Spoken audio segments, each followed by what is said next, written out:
Supreme court की संवैधानिक पीठ ने आज यानी कि 11 दिसंबर को अनुच्छेद 370 पर सुनवाई करते हुए ऐतिहासिक फैसला दिया है। सुप्रीम कोर्ट ने कहा है कि आर्टिकल 370 को बेअसर कर नई व्यवस्था से जम्मू कश्मीर को बाकी भारत के साथ जोड़ने की प्रक्रिया और मजबूत होगी। आर्टिकल 370 हटाना संवैधानिक रूप से वैध है। सीजेआई ने सुनवाई के दौरान कहा कि हमें सॉलिसिटर जनरल ने बताया कि जम्मू कश्मीर को राज्य का दर्जा वापस दिया जाएगा, लद्दाख केंद्र शासित क्षेत्र ही रहेगा। हम निर्देश देते हैं कि चुनाव आयोग नए परिसीमन के आधार पर 30 सितंबर 2024 तक जम्मू कश्मीर में विधानसभा चुनाव कराए। राज्य का दर्जा भी जितना जल्द संभव हो उतनी जल्दी बहाल किया जाए। बता दें कि सुप्रीम कोर्ट ने इससे पहले 16 दिन की बहस के बाद 5 सितंबर को इस पर फैसला सुरक्षित रख लिया था। भारत के मुख्य न्यायाधीश डीवाई चंद्रचूड़, न्यायमूर्ति संजय किशन कौल, न्यायमूर्ति संजीव खन्ना, बीआर गवई और न्यायमूर्ति सूर्यकांत की 5 न्यायाधीशों की संवैधानिक पीठ ने यह फैसला सुनाया है। अनुच्छेद 370 को हटाना सही है, ऐसा सुप्रीम कोर्ट ने कहा है। और क्या क्या प्रमुख बातें कही बताते हैं आपको।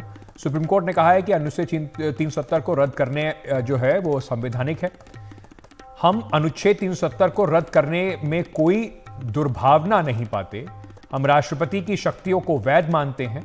विलय के साथ जम्मू कश्मीर ने अपनी संप्रभुता छोड़ दी थी। अनुच्छेद 370 एक अस्थायी प्रावधान था। जम्मू कश्मीर भी देश के दूसरे राज्यों की तरह है। जम्मू कश्मीर का राज्य का दर्जा जल्द बहाल हो। जम्मू कश्मीर में 30 सितंबर 2024 तक चुनाव कराए जाएं। केंद्र शासित प्रदेश बना रहेगा लद्दाख। ये सब प्रमुख बातें सुप्रीम कोर्ट के फैसले में कही गई। इस फैसले के बाद प्रधानमंत्री नरेंद्र मोदी ने ट्वीट कर अपनी खुशी जताई। उन्होंने कहा कि अनुच्छेद 370 पर सुप्रीम कोर्ट का आज का जो फैसला है वो ऐतिहासिक है और 5 अगस्त 2019 को भारत की संसद द्वारा किए गए निर्णय को संवैधानिक रूप से बरकरार रखता है। ये जम्मू कश्मीर और लद्दाख में हमारी बहनों और भाइयों के लिए आशा, प्रगति और एकता का शानदार ऐलान है। कोर्ट ने अपने गहन ज्ञान से एकता की भावना को मजबूत किया है, जो एक भारतीय के तौर पर हम सबको सबसे अधिक प्रिय है। गृह मंत्री अमित शाह, जिन्होंने जब ये लाया गया था कानून, तब उन्होंने ही सरकार की तरफ से संसद में अपनी बात रखी थी। उन्होंने एक ट्वीट करके कहा कि अनुच्छेद 370 को खत्म करने के फैसले को सही ठहराने के सुप्रीम कोर्ट के फैसले का मैं स्वागत करता हूं। 5 अगस्त 2019 को नरेंद्र मोदी जी ने अनुच्छेद 370 को खत्म करने के दूरदर्शी निर्णय लिया था। उस वक्त ये से जम्मू कश्मीर में शांति लौट आई है।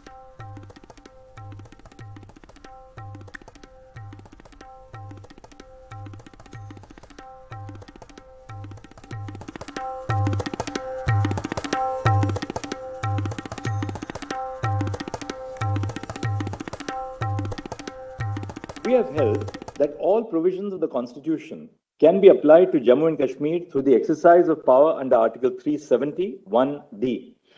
The power under Article 370(1)(d) can be used to apply one provision, more than one provision, an entire part of the Constitution, or all the provisions of the Constitution, that is the entire Constitution.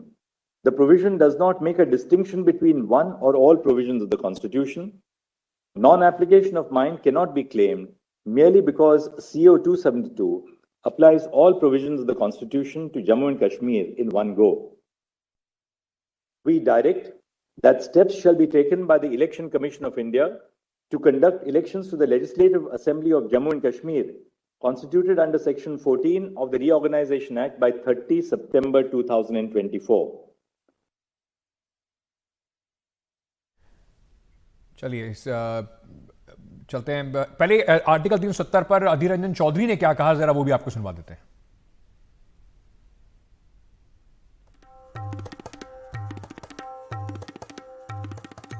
देर आई दुरुस्त आना चाहिए। तो हम भी ये चाहूंगा कि supreme court की कहने पर ये सरकार जल्द से जल्द ये चुनाव की घोषणा करे और चुनाव करा के कश्मीर को वापस इनका जो राज्यों की मर्यादा थी, राज्यों की दर्जा इनको दिया जाए।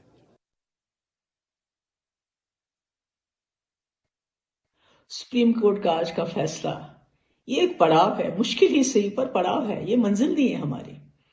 आज जो हरकत मरकजी सरकार ने पार्लियामेंट के अंदर नाजायज गैर कानूनी, गैर आईनी की, उसको जो जायज करार दिया गया, वो जम्मू कश्मीर के लिए ही नहीं बल्कि आइडिया ऑफ इंडिया, हिंदुस्तान के तस्वुर के लिए एक सजाए मौत की खबर से कम नहीं है। नाकाम ही तो है, लंबी है गम की शाम, मगर शाम ही तो है। आज सुप्रीम कोर्ट ने आखिरकार 370 को 35A को जम्मू कश्मीर को 2 हिस्से में तकसीम करना, यूनियन टेरिटरी का दर्जा देना, इन सब मामलों पे अपना फैसला सुनाया। क्या यही फैसले की हम उम्मीद लगाए बैठे थे? बिल्कुल नहीं। हमने सुप्रीम कोर्ट का दरवाज़ा खटखटाया था क्योंकि हम इंसाफ की उम्मीद कर रहे थे। अब तो सुप्रीम कोर्ट ने कह दिया है कि 30 सितंबर तक इलेक्शन होने चाहिए और उसके फौरी बाद स्टेटहुड देना चाहिए, तो अभी उन्होंने गुंजाइश कुछ रखी नहीं। तो अब ये कह सकते हैं कि ये जो फैसला था कोर्ट का, अब अदालत के खिलाफ तो कुछ नहीं कह सकते, लेकिन उससे जम्मू कश्मीर के तमाम अवाम में, हमें, हमारी पार्टी को बहुत मायूसी और अफसोस है। मेरी पहली प्रतिक्रिया तो ये है कि सुप्रीम कोर्ट ने बहुत बारीकी से हर एक विषय को देखा है। जो मैंने सुना चीफ जस्टिस जो पढ़ रहे थे, उसमें एक एक क्लॉज, एक एक सब क्लॉज को उन्होंने देखा है और सब परिस्थितियां देखते हुए उन्होंने एक नतीजे पर पहुंचे हैं। मैं उसका स्वागत करता हूं क्योंकि बहुत दिनों से ये बात हवा में थी, तो अब कम से कम स्पष्ट हो गया है कि जो हुआ वो वैध था। सुप्रीम कोर्ट का फैसला कितना अहम है, इस पर बात करेंगे हमारे लीगल एडिटर आशीष भार्गव। और आपने सुना कि नेता क्या कह रहे हैं, लेकिन आवाम जम्मू कश्मीर में किस तरीके से इस फैसले को देख रही है। कश्मीर से हमारे सहयोगी नजीर मसूदी भी जुड़ रहे हैं। आशीष, सबसे पहले मैं आपके पास आता हूं और ये समझने की कोशिश आपसे करते हैं कि जब ये आर्ग्यूमेंट्स चल रहे थे तो काफी तीखे सवाल भी पूछे गए थे सरकार से।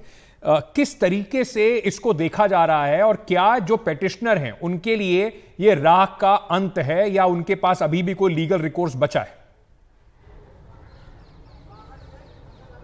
जी देखिए, कानूनी विकल्प तो आप समझिए कि अब इस मुद्दे पर विराम लग गया है एक तरीके से।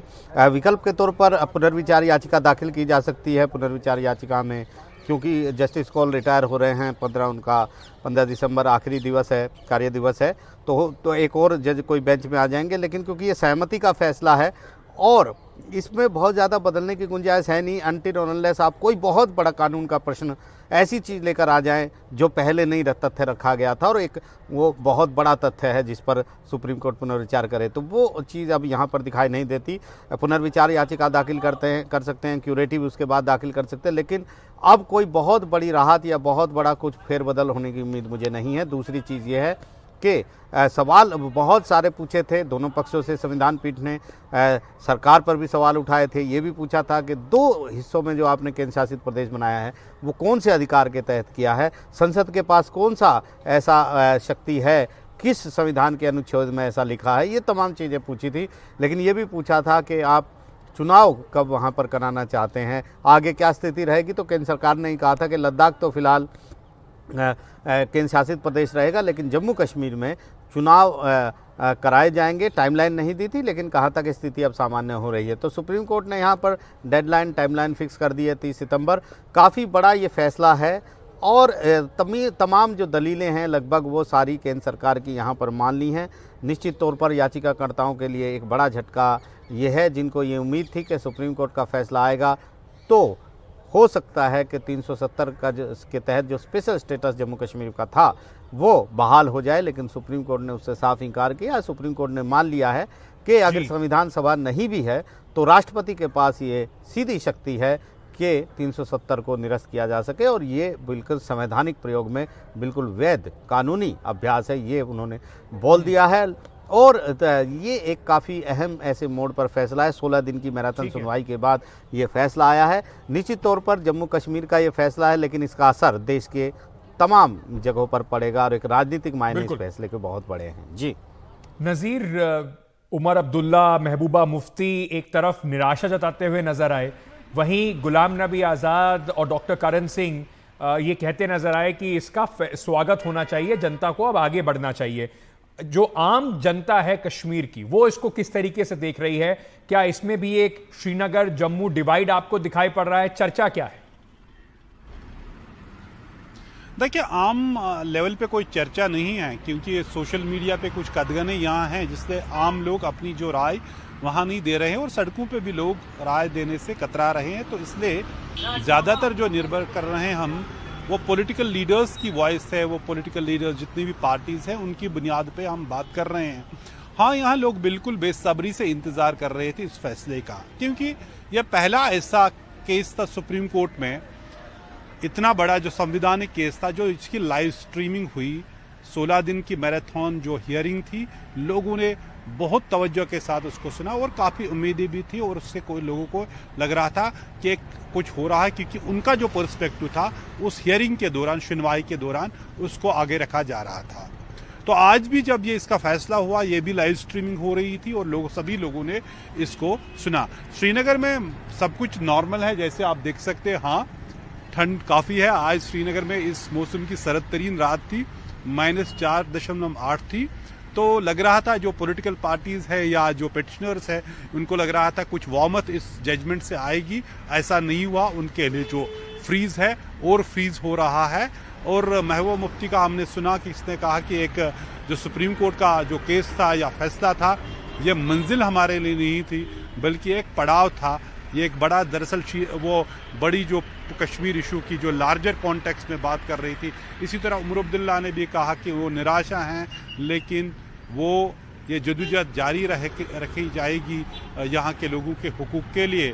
तो कुल मिला के जिस तरह से फैसला लिया गया, 370 को जो है उसको 5 अगस्त 2019 को ही दफन किया गया था, जब केंद्र सरकार ने प्रेसिडेंट ने इसको स्क्रैप किया। अब एक जज ने कल, जो फॉर्मर जज हैं, रिटायर्ड जज, से एक बहुत ही ब्यूटीफुल एक पोस्ट किया था सोशल मीडिया का। उसने कहा था ये पहले ही मर चुका था, लेकिन कुछ लोग डेथ सर्टिफिकेट चाहते थे और उनको वो डेथ सर्टिफिकेट मिल जाएगी। वैसा ही आज हुआ।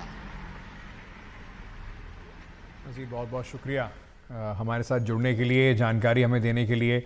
आशीष, आपका भी बहुत बहुत शुक्रिया। छोटा सा एक ब्रेक लेते हैं। जम्मू कश्मीर के इतिहास में और देश के इतिहास में एक बड़ा दिन और एक बड़ा फैसला आज सुप्रीम कोर्ट की ओर से।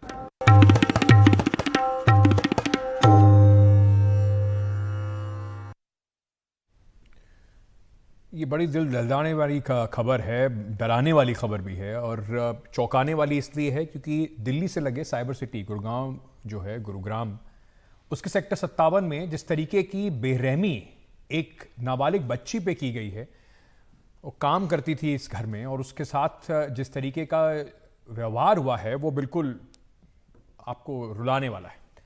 एक नाबालिग बच्ची जो मेड के तौर पर घर में काम करती थी सेक्टर 57 में, उसके साथ मारपीट की गई, उसके अश्लील वीडियो बनाए गए। इस मामले की सूचना मिलते ही पुलिस ने आरोपी महिला और उसके 2 जो बेटे हैं उनके खिलाफ मामला दर्ज जरूर कर लिया है। 13 साल की ये जो बच्ची है, पिछले 6 महीने से सेक्टर 57 के घर में काम कर रही थी। पीड़ित परिवार का आरोप है कि उन्हें 4 महीने से बच्ची से मिलने नहीं दिया गया। बच्ची की मां एयरफोर्स के एक अधिकारी के यहां काम करती है। जब उसने उन्हें यह घटना के बारे में जानकारी दी, तब उनकी मदद से बच्ची को रेस्क्यू कराया गया। बच्ची को गुरुग्राम के एक अस्पताल में भर्ती कराया गया है। परिवार का कहना है कि बच्ची के साथ न केवल लोहे की रॉड से मारपीट की जाती थी, बल्कि उसके अश्लील वीडियो भी बनाए जाते थे। साथ ही साथ बच्ची को उसके बाल जो थे वो उन्होंने निकाल दिए, साथ ही साथ एसिड से उसको जलाया भी गया है। तो बुरी तरीके से ये बच्ची जो है घायल अवस्था में थी और बुरे हालात में थी पिछले 6 महीने से। अब इसको बचाकर यहाँ पर एक अस्पताल में भर्ती कराया गया है। कब से काम कर रहे थे आप वहाँ पे? 6 महीने से। और क्या काम करते थे वहाँ पे? झाड़ू पोछा बर्तन डस्टिंग बिस्तर बाथरूम कुत्ते को खाना खिलाना उनको देखभाल करना को सुसु करवाना और बेसमेंट पार्किंग और छत और खाना वाना बनाना बर्तन धोना किचन की सारी काम करवाना। तो आप वहीं पे रहते थे घर पे? वहीं पे रहते थे। खाना वाना देते थे टाइम से आपको? टाइम से नहीं देते थे, कभी भी नहीं। तो आंटी और भैया दोनों पीटते थे? तो घर से मम्मी से कब से नहीं मिलने दिया? 6 महीने से। पैसे देते थे आपको काम के? 2 ही महीने दिया उसने। तो इतने दिनों से पैसे नहीं दिए? नहीं। आपने बोला था पैसों के लिए? मैंने बोला मुझे नहीं पता था, मेरे माँ को पैसा दे रहे। अच्छा, तो मम्मी से बात कराई थी आपकी? नहीं। कैसे रखते थे? कपड़े देते थे आपको अच्छे? नहीं। और सुलाते कहाँ पे थे वो? फर्श के नीचे। अच्छा, अब ठंड में ओढ़ने के लिए देते थे आपको? नहीं। चलिए, इस वक्त एक बड़ी खबर आ रही है, ब्रेकिंग न्यूज आ रही है। मध्य प्रदेश में मुख्यमंत्री के नाम का चयन हो चुका है। मोहन यादव मध्य प्रदेश के नए मुख्यमंत्री होंगे। शिवराज सिंह चौहान मामा की वहां पर जो एक लंबी पारी थी, करीब 16 सालों की जो पारी थी, वो खत्म। मोहन यादव को भारतीय जनता पार्टी के विधायकों ने, या कहें कि भारतीय जनता पार्टी के नेतृत्व ने अब तय किया है कि वो आगे मध्य प्रदेश को लेकर जाएंगे। मोहन यादव कम्युनिटी से हैं, ओबीसी हैं। यही बात हम लोग कर रहे थे कि ओबीसी कहीं ना कहीं वहां पर जरूर होंगे। और ये जो इस वक्त की बड़ी खबर आ रही है मध्य प्रदेश से कि वहां पर भी सस्पेंस खत्म। शिवराज सिंह चौहान की लंबी 16.5 साल की करीब पारी खत्म मध्य प्रदेश में। मोहन यादव मध्य प्रदेश के मुख्यमंत्री होंगे। ये उज्जैन दक्षिण से विधायक हैं और इन्हीं के नाम पर मुहर लगी है मध्य प्रदेश के होने वाले मुख्यमंत्री के तौर पर। छत्तीसगढ़ में ट्राइबल और मध्य प्रदेश में ये एक ओबीसी को मुख्यमंत्री बनाकर भारतीय जनता पार्टी ने 2024 के लिए एक जनरेशनल चेंज, जिसकी हम लगातार बात कर रहे थे, वो भी कर दिया है। और साथ ही साथ जो अलग अलग कास्ट के समीकरण हैं वो भी साधने की कोशिश की। अनुराग द्वारी फोन पर हमारे साथ मौजूद है। अनुराग, हम लोग जो बात कर रहे थे उसमें एक बात बिल्कुल सटीक निकली है कि एक ओबीसी को मुख्यमंत्री बनाया गया है, पर वो ओबीसी शिवराज सिंह चौहान नहीं है। देखिए, बहुत बहुत बहुत ज्यादा चौंकाने वाला नाम मेरे लिए भी है, क्योंकि पिछली सरकार में उच्च शिक्षा मंत्री थे, संघ के करीबी हैं, उज्जैन दक्षिण से विधायक हैं मोहन यादव। लेकिन इनके साथ फहरिस्त भी लंबी है। मतलब इनके साथ जो सुर्खियों, जो विवादों की फहरिस्त है वो भी लंबी है। खास करके सिंघर्ष मेले के दौरान जो जमीन घोटाले को लेकर, तो बहुत ज्यादा चौंकाने वाला नाम है मोहन यादव। भले ही ओबीसी वर्ग से आते हैं, लेकिन बहुत ज्यादा चौंकाने वाला नाम है। फिलहाल तो मैं इतना ही कह सकता हूँ। क्या इनका नाम जहन में था आपके और बाकी लोग जो वहां पर बातें हो रही थी, जिन लोगों के नाम पर चर्चा चल रही थी? बिल्कुल भी नहीं, दूर दूर तक इनका नाम कहीं से भी चर्चा में नहीं था। लेकिन जैसे मैं आपको बता रहा हूँ, ये भी थी। मतलब ऐसा नहीं है कि सिर्फ इनका नाम नहीं, क्योंकि जो तमाम ऐसे चेहरे हैं जिसके मतलब एक की बात हो जाती है और दूसरी सबसे फहरिस्त है बहुत लंबी है। तो ऐसे में नाम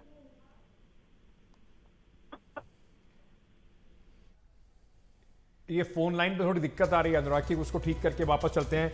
अखिलेश जी, सस्पेंस खत्म हुआ। और जो बात हम लगातार कह रहे थे कि सरप्राइज होगा, सीक्रेसी के साथ ये नाम किया गया और ये तय था कि शिवराज सिंह चौहान नहीं होंगे। हम लगातार इस बात को कह रहे थे कि तीनों ही राज्यों में नए चेहरे पार्टी देगी, तो वैसा ही हुआ। चाहे शिवराज सिंह चौहान का ज़बरदस्त समर्थन वहाँ पर हो, चाहे लोग उनके लिए बाहर नारे लगा रहे हो, लेकिन जिस तरह से अपनी वो कैनवेसिंग कर रहे थे चुनाव नतीजा आने के बाद से, वो भी उनके खिलाफ गया। और ये तय हो चुका था करीब करीब पार्टी के मन में कि नया ही चेहरा उतारना है, क्योंकि पार्टी को आगे की पीढ़ी को कमान सौंपनी। मोहन यादव जो है उज्जैन दक्षिण से विधायक जीत करके आए हैं। पिछली सरकार में भी वो मंत्री थे, तो अनुभवी हैं, प्रशासन का उनका अनुभव है। और जो एक लो प्रोफाइल व्यक्ति चाहिए होता है राज्यों में कमान संभालने के लिए, वो उस सांचे में बिल्कुल फिट बैठते हैं। क्या ओबीसी समाज से आते हैं? हमने ये भी आपको याद होगा जिक्र किया था कि यही बात हमारी सही निकली है कि ओबीसी समाज से ही कोई बनेगा मुख्यमंत्री। इससे पहले आप कह रहे थे कि ओबीसी समाज से ही कोई मुख्यमंत्री आएगा, वो बात बिल्कुल सही निकली है। पर अखिलेश जी, क्या शिवराज, जैसे आप कह रहे हैं, शिवराज सिंह चौहान की एक जो खुद की पॉपुलैरिटी है और चुनाव जीतने के बाद जिस तरीके से बहुत जल्द वो बाहर आए, उन्होंने कहा, मतलब एक लग रहा था कि मैसेज भेजने की कोशिश कर रहे हैं कि देखिए मुझे ही मुख्यमंत्री बनाया जाए, क्या वो उनके अगेंस्ट गया? वो भी आपको कुछ इस तरीके के संकेत लगते हैं? मुझे ऐसा लगता है कि बिल्कुल गया, और जो कि उनको इस बात का आभास भी था अंकित कि उन्हें नहीं बनाया जाएगा। शायद इसीलिए सबसे ज़्यादा वो हाथ पैर मार रहे थे। उनको लग रहा था कि ये एक मौका है, और जिस तरह से लाडली बहना योजना का बार बार प्रचार कर रहे थे, कह रहे थे कि लाडली बहना 10 तारीख आ गई है, आपके खाते में पहुंच जाएगी रकम, और बार बार महिलाओं के बीच में जाना, बहनों का आशीर्वाद मुझे मिला हुआ है, ये सारी बातें करना, ये सब बातें इस तरीके से ली गई कि ये अपने लिए कैनवेसिंग कर रहे हैं। लेकिन बहरहाल अब ये अध्याय एक तरह से अब समाप्त है, क्योंकि चुनाव के दौरान ही स्पष्ट हो गया था कि शिवराज सिंह चौहान पार्टी का चेहरा नहीं होंगे। अगर होते तो बीजेपी चुनाव के बीच में ही या चुनाव से पहले ही उनका नाम अनाउंस कर सकती थी, वैसा नहीं किया गया। तो ये अपने आप में संकेत था कि वो कमान नहीं संभालेंगे। अब उनका आगे क्या होगा ये वो जाने, पार्टी जाने, लेकिन ये समझ में आ रहा है कि बीजेपी ने अब मध्य प्रदेश में पीढ़ी परिवर्तन का फैसला कर लिया। मोहन यादव जो कि उज्जैन दक्षिण से विधायक हैं, एक बार फिर से चुनाव जीत करके आए हैं, उन्हें पार्टी ने ये कमान सौंपी है।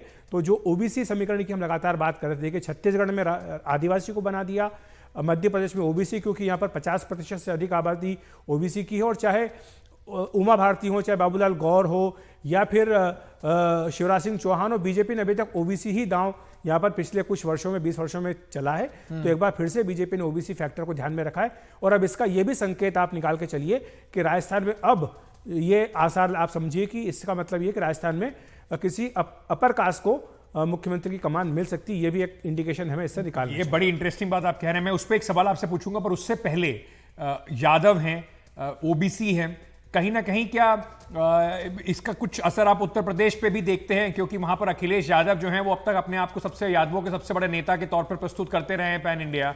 तो क्या एक खबर और मैं आपको दे दूं जो भी सूत्रों के हवाले से मिली है, मैं आपको बता दूं कि ये एक खबर और आ रही कि मध्य प्रदेश में भी छत्तीसगढ़ की तरह 2 उप मुख्यमंत्री हो सकते हैं, और जो नाम आ रहे हैं सामने, जगदीश देवड़ा और राजेश शुक्ला, ये 2 नाम आ रहे हैं जो कि उप मुख्यमंत्री हो सकते हैं।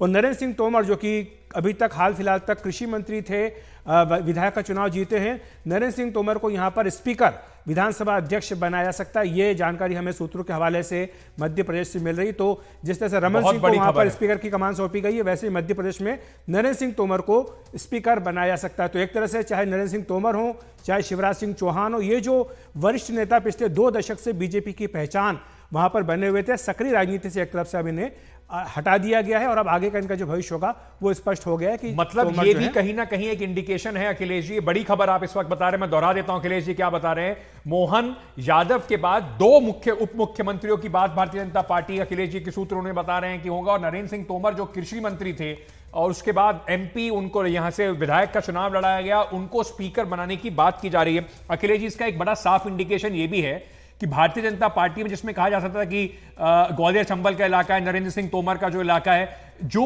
अपने अपने इलाकों में ये था कि पार्टी कहीं ना कहीं इन लोगों के ऊपर निर्भर थी, वो निर्भरता खत्म कर दी गई है।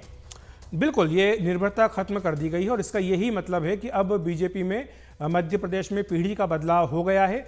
और मोहन यादव जो कि एक अनएक्सपेक्टेड नेम, और हमें तो इसमें कोई हैरानी नहीं, क्योंकि हमें तो अब आदत हो चुकी है हैरान होने की, तो इसलिए हमें पता था कि इसी तरह कोई नाम आएगा अंकित, जिसके बारे में आप गूगल भी करें तो शायद आपको जानकारी ना मिल पाए। लेकिन मोहन यादव एक कोई बहुत ऐसा नहीं कि कोई अनजान चेहरा है, पिछली सरकार में भी मंत्री रहे हैं, उच्च शिक्षा मंत्री रहे हैं, और काफ़ी वरिष्ठ अनुभवी नेता हैं, आरएसएस की पसंद बताए जाते हैं, और इसीलिए उनको ये जिम्मेदारी दी गई। और इसके साथ साथ मैं आपको ये भी जानकारी दे दूँ कि 2 नाम, जगदीश देवड़ा और राजेंद्र शुक्ला, राकेश शुक्ला, मैंने राजेंद्र शुक्ला बोला था, राजेंद्र शुक्ला हैं, राजेंद्र शुक्ला और नरेंद्र सिंह तोमर ये स्पीकर होंगे, और जगदीश देवड़ा और राजेंद्र शुक्ला उप मुख्यमंत्री होंगे। तो ये जानकारी यहाँ से मिल रही है। तो मध्य प्रदेश से बड़ी खबर, भारतीय जनता पार्टी के पूरा समझ लीजिए मध्य प्रदेश के अंदर जिसको अंग्रेजी में एक बड़ा शेकअप कहते हैं, वो दिखाई पड़ रहा है। मुख्यमंत्री के तौर पर मोहन यादव का नाम सामने आ रहा है, 2 उप मुख्यमंत्री, नरेंद्र सिंह तोमर को बनाया जाएगा स्पीकर, इस तरह की चर्चा सामने आ रही है। अब शिवराज सिंह चौहान का क्या होगा, उनका क्या रोल रहेगा, ये देखने वाली बात होगी। सेंटर में उनको लाया जाएगा, क्योंकि सेंटर से भी, अगर ये बात बिल्कुल सही है, 12 जो एमपी हैं उन्होंने चुनाव जो लड़े थे उन सब का वहां पर इस्तीफा उनका करा लिया गया है। तो सेंटर में भी क्या जगह खाली है, क्या रोल रहेगा, ये देखने वाली बात होगी। अखिलेश जी, अगर हम राजस्थान की आप बात कर रहे थे और आपने कहा था कि एक ट्राइबल मुख्यमंत्री हो गए, एक ओबीसी मुख्यमंत्री हो गए, दोनों जगह पर 2-2 डेप्यूटी चीफ मिनिस्टर भी बनाए जा रहे हैं, तो जो अपर कास्ट के साथ साथ क्या वुमेन और अपर कास्ट, महिला और अपर कास्ट का एक कॉम्बिनेशन बीजेपी राजस्थान में दे सकती है? प्रबल आपको दिखाई दे रहा है? ये भी हो सकता है, देखिए, क्योंकि अभी तक महिला को मुख्यमंत्री नहीं बनाया है और बीजेपी का उत्तराखंड से लेकर के नीचे असम तक और उधर पूर्वोत्तर में कहीं पर भी महिला मुख्यमंत्री नहीं है। और इस चुनाव में बीजेपी का जोर बहुत ज़्यादा महिलाओं पर रहा है। बार बार इस बात का जिक्र किया गया कि किस तरह से महिलाओं ने बीजेपी को ज़बरदस्त वोट दिए हैं। तो इसलिए मुझे लगता है अब संभावना इस बात की बढ़ गई है कि राजस्थान में कोई महिला मुख्यमंत्री हो और अपर कास्ट की महिला मुख्यमंत्री हो। ये भी इस बात की संभावना से आप इनकार नहीं कर सकते।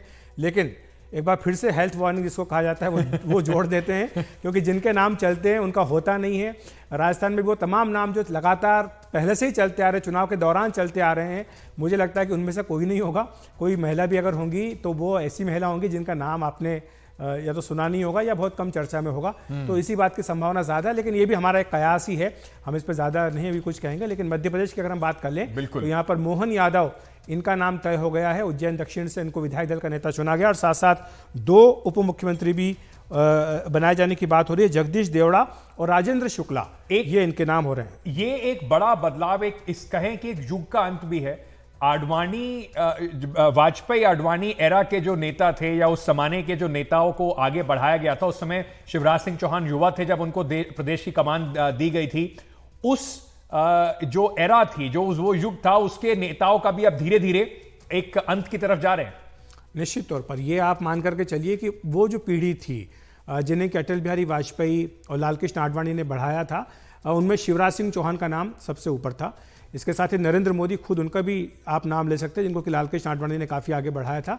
लेकिन लगता है कि एक पारी जो थी शिवराज सिंह चौहान की वो हो गई। अब उनके जो समर्थक है वो भी ये बात कहते हैं कि आप 16.5 साल मध्य प्रदेश जैसे इतने बड़े राज्य के मुख्यमंत्री रह लिए, एक इतना बड़ा रिकॉर्ड आपने हासिल कर लिया, तो लगता था कि अब आपको कोई दूसरी अब अपनी भूमिका तलाशनी चाहिए। और मुझे लगता है कि यही बात शिवराज सिंह चौहान को भी समझ में आई होगी। हालांकि जो उन्होंने पिछले एक हफ्ते में अपनी गतिविधियां दिखाई हैं, जिस तरह से वो छिंदवाड़ा पहुंच गए, वो और शिहोर पहुंच गए जहां पर कि बीजेपी को सीटें नहीं मिली, तो वो तमाम जगह जा रहे थे जहां पर कि बीजेपी हारी, और ये कहते रहे कि 29 के 29 कमल जो है, यानी 29 लोकसभा सीटें हमें नरेंद्र मोदी जी के गले में डालनी है। तो ये सब बातें वही दिखा रही थी कि शिवराज सिंह चौहान लगातार जो है वो अपना हथियार डालने के लिए तैयार नहीं थे और वो पार्टी के नेतृत्व को ये कन्विंस करने में लगे हुए थे कि उनके नाम पर भी कंसिडर किया जाए। ये तस्वीरें आ रही हैं, अहम तस्वीरें आप इस वक्त देख रहे हैं। मोहन यादव शिवराज सिंह चौहान के साथ खड़े हुए हैं, उन्हें फूल माला दी जा रही है। शिवराज सिंह चौहान उन्हें आशीर्वाद देते नजर आ रहे हैं। तो ये